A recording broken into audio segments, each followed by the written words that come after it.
তো গাইজ নতুন চেনেল এটা খুলিছোঁ, সকলোৱে আঁকোৱালি ল'ব বুলি আশা কৰিলোঁ। আৰু এতিয়া মই পথাৰত আহি আছোঁ, মানে অলপমান কাম আছে, চ' কাম কৰিবৰ কাৰণে আহিলোঁ।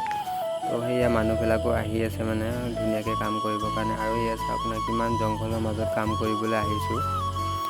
তো ফ্ৰেণ্ডছ, আৰু এটা কথা কওঁ, দুখীয়া বুলি কাৰোকে নাহাঁহিবা, কাৰণ জন্ম হৈ কোনো ধনী হৈ নাহে। আৰু দুখীয়াৰ পৰাহে জীৱন সংগ্ৰামৰ প্ৰথম শিক্ষা পোৱা যায়। তো গাইজ ভিডিঅ'ৰ মাজতে আৰু এটা কথা কওঁ, জিএফ এজনী বনাম বুলি ভাবিছোঁ। ডেক্সিত বনালে ভাল হ'ব নে প্ৰেছাৰ কুকাৰত বনালে ভাল হ'ব, কমেণ্ট কৰিবচোন দেই গাইজ।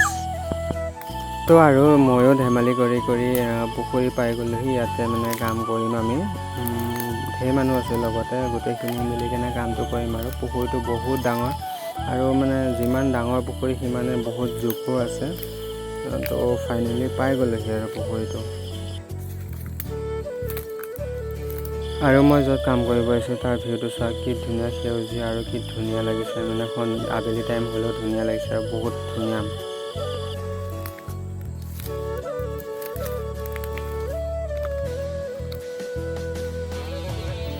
তো আমি এতিয়া আহিলোঁ পথাৰৰ পৰা, আহি কেনে ফুৰিব আহিলোঁ। আৰু এয়া আমাৰ বাইদেউৰ পৰা কি চিন্তা কৰি আছে। তাৰপিছত এয়া আমাক চাহ দিলে, টিভি চাই আছোঁ, চাহ খাই ধুনীয়াকৈ।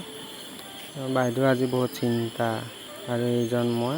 আজিৰ বাবে ভিডিঅ'টো বাই বাই, টাটা।